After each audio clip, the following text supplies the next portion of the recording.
With all that happened in 2020 and in the early weeks of 2021, no doubt we've seen one of the most turbulent times for all of agriculture. Joining me now to talk more about some of the issues, challenges, and of course the opportunities ahead is NCBA Chief Executive Officer Colin Woodall.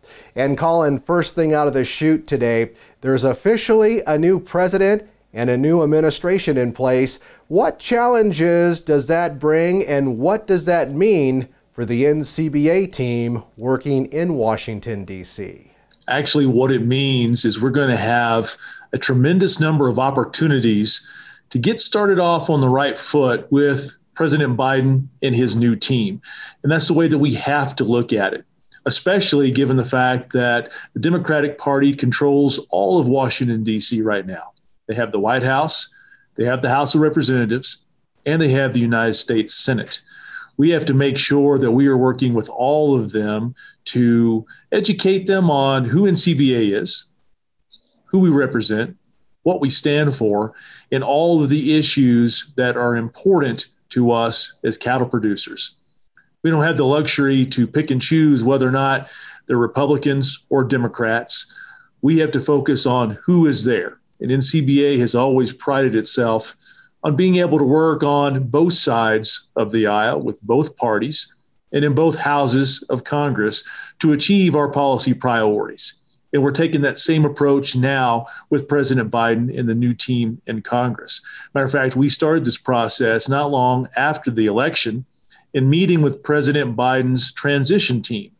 They were very open to meeting with us. We had some very productive conversations that ran the gamut of a whole host of issues, from dietary guidelines to sustainability to, believe it or not, another farm bill that is coming up here in 2021 as they begin the negotiations and hearings on what is next for farm policy.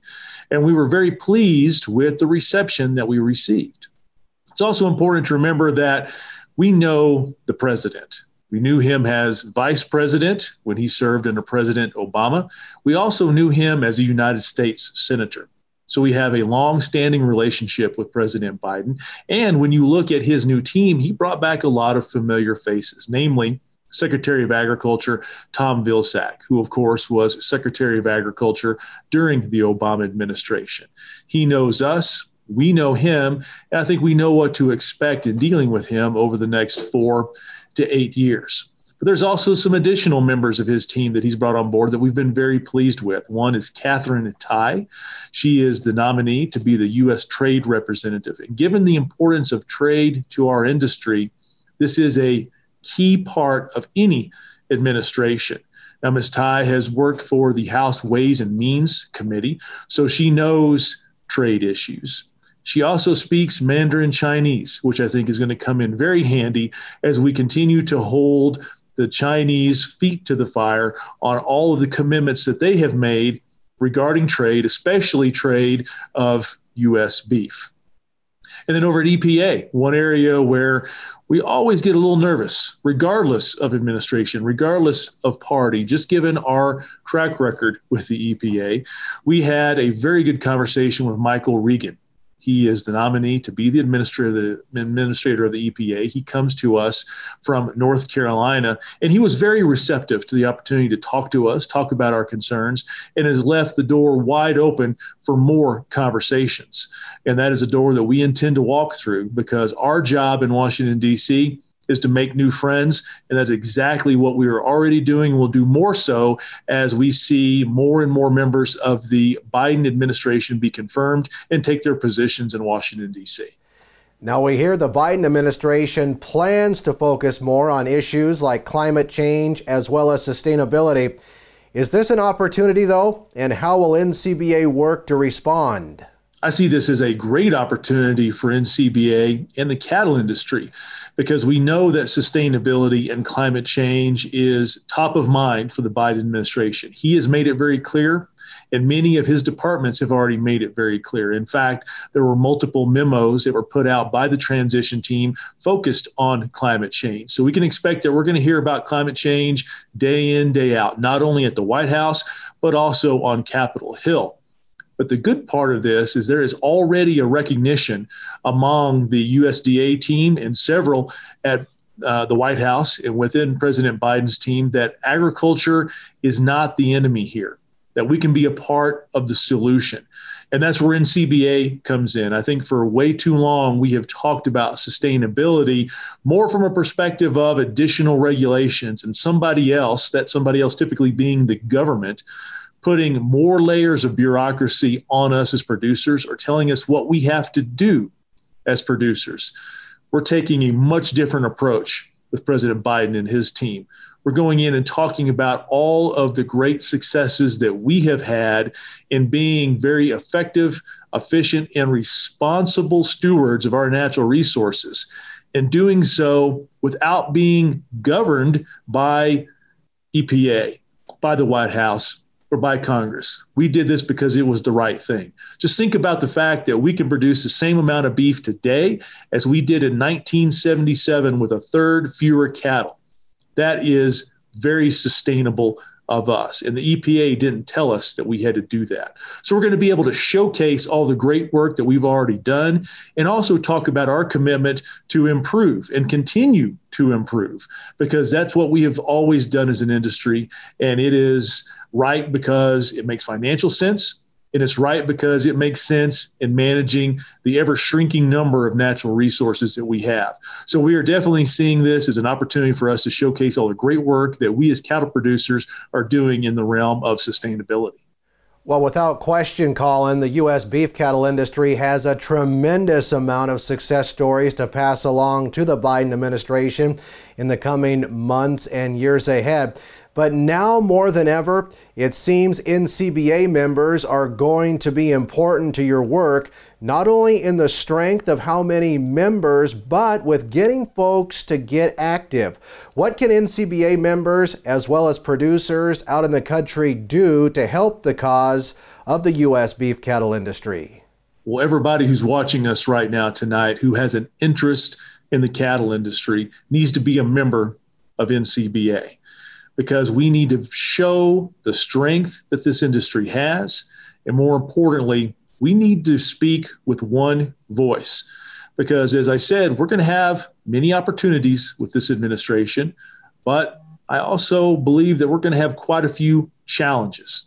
And with those challenges, we're going to need to all work together in order to protect our industry and make sure that we keep the government out of our business and we can keep doing what we do each and every day, and that is producing the highest quality and best tasting protein on earth while protecting the welfare of our animals and the overall natural resources that we have the stewardship over. We can do that as an association when we're all working together. But it's also about the engagement in determining where the association is going to go. We are a grassroots organization. As the CEO, I do not make the policy positions of NCBA.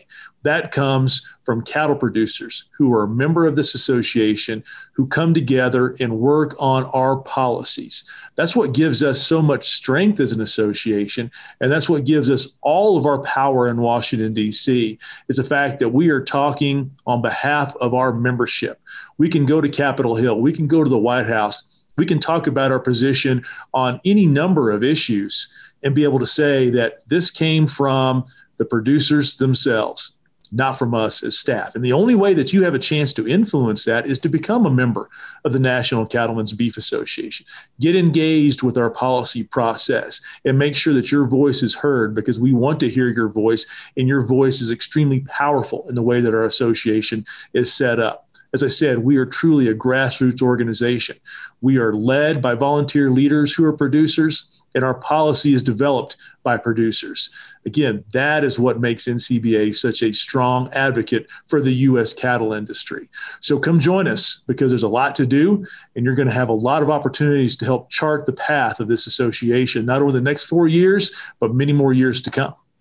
Colin, shifting gears, one of the encouraging things during the pandemic was how consumer demand for beef held strong. Beef promotion never stopped during that time, but now beef is getting some additional exciting promotion on the national level. Give us an update on this topic. We are very excited to announce that the Federation of State Beef Councils, which is a part of NCBA, is using checkoff investment to sponsor the Beef It's What's for Dinner 300, which is going to be a NASCAR race as part of the kickoff of racing season at Daytona International Speedway.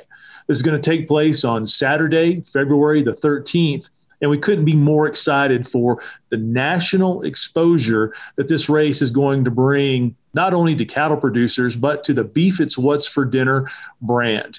We saw a tremendous amount of positive feedback from our sponsorship of the Countdown to Christmas on the Hallmark Channel throughout the holidays, where the Beef It's What's for Dinner commercials returned to broadcast TV for the first time since 2003.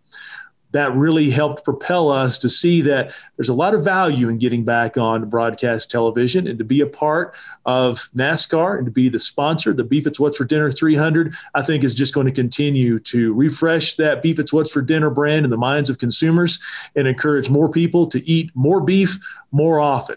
So again, Saturday, February the 13th, it's the Beef It's What's for Dinner 300 down at Daytona International Speedway. That indeed is some very exciting news, and without question, music to my ears. I can't wait for that race down there in Daytona to showcase and highlight the Beef It's What's for Dinner brand, and of course all of the cattlemen and cattlewomen across this great country of ours. Hey Colin, as we begin to wind this segment down, what other insights or closing thoughts would you have for cattle producers out there in the country today? I know there's a lot of angst and uncertainty about where we're going over the next 4 years with the new administration and the new Congress. And that is well warranted given some of the experiences that we've had in the past. But let's not allow that to cloud our ability to be open, to be engaged, and to go forward and find every opportunity possible to work with this administration to show our willingness to be a part of the conversation and ultimately the solution. A former NCBA president, J.D. Alexander from Nebraska, used to always say, if you're not at the table, you're on the menu. And that's the approach that we're taking here with this administration, is to be at the table for every single one of these conversations. But again, the only way that we can continue to project that strength is with the engagement of cattle producers. So to be the trusted leader and definitive voice of this association, we need everybody who's watching today to join the National Cattlemen's Beef Association and be a part of the winning team in Washington, D.C. that represents this great industry of ours. Well, Colin, as always, we appreciate you joining us here on Cattlemen to Cattlemen, and thank you for your time and the work and the NCBA staff to do the fight for all U.S. beef cattle producers across the entire nation. Thank you, Russell. Now, just a friendly reminder that there's a great opportunity for producer education as well as information coming up with the Cattle Industries Convention Winter Reboot. It's a completely virtual event that you can join right from your home computer screen, and it's all set for February 23rd and 24th. There's going to be a Cattle Facts Market Outlook session, an update out of Washington, D.C., and even 10 producer education sessions that can help set you up for success here in 2021. Now, registration is open now, and you can get all of the details by visiting convention.ncba.org.